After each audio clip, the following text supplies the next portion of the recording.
Start. আজ আমরা দুর্গাপুরে এসেছি। তো এই দুর্গাপুর গ্রামেতে আমাদের চাষি ভাইদের পেয়েছি যারা কলা চাষ করছেন। আমরা কলা চাষে বায়ো-20 এই ওষুধটা আমরা স্প্রে করি।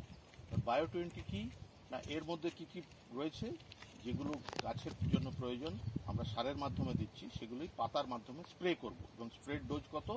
4 ml 1 লিটার জল। তাহলে এটা 16 লিটারের ট্যাঙ্কি, এখানে 64 ml আমরা ওষুধ দেব। এর মধ্যে রয়েছে nitrogen, phosphate, potash, magnesium, iron, zinc, copper, manganese, boron, molybdenum, cobalt, এরকম। এছাড়া সামুদ্রিক শৈবালের নির্যাস এর মধ্যে রয়েছে। তো সুতরাং গাছের যা পুষ্টি মাটি থেকে হয়তো সেটা নিতে পারছে না, পাতা দিয়ে নিলে সেটা চট করে সে নিতে পারবে। ভিটামিন আমরা ট্যাবলেটও খেতে পারি, আবার ইঞ্জেকশন নিতে পারি। কোনটা আগে কাজ করবে, ট্যাবলেট না ইঞ্জেকশন?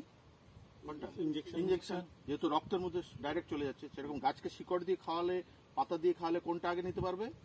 পাতাটাই আগে নিতে পারবে। তো সেই পদ্ধতি আমরা অবলম্বন করছি। আমরা এই ক্ষেত্রতে করব, এইখানে আমরা স্প্রে করব। আপনার কি নাম?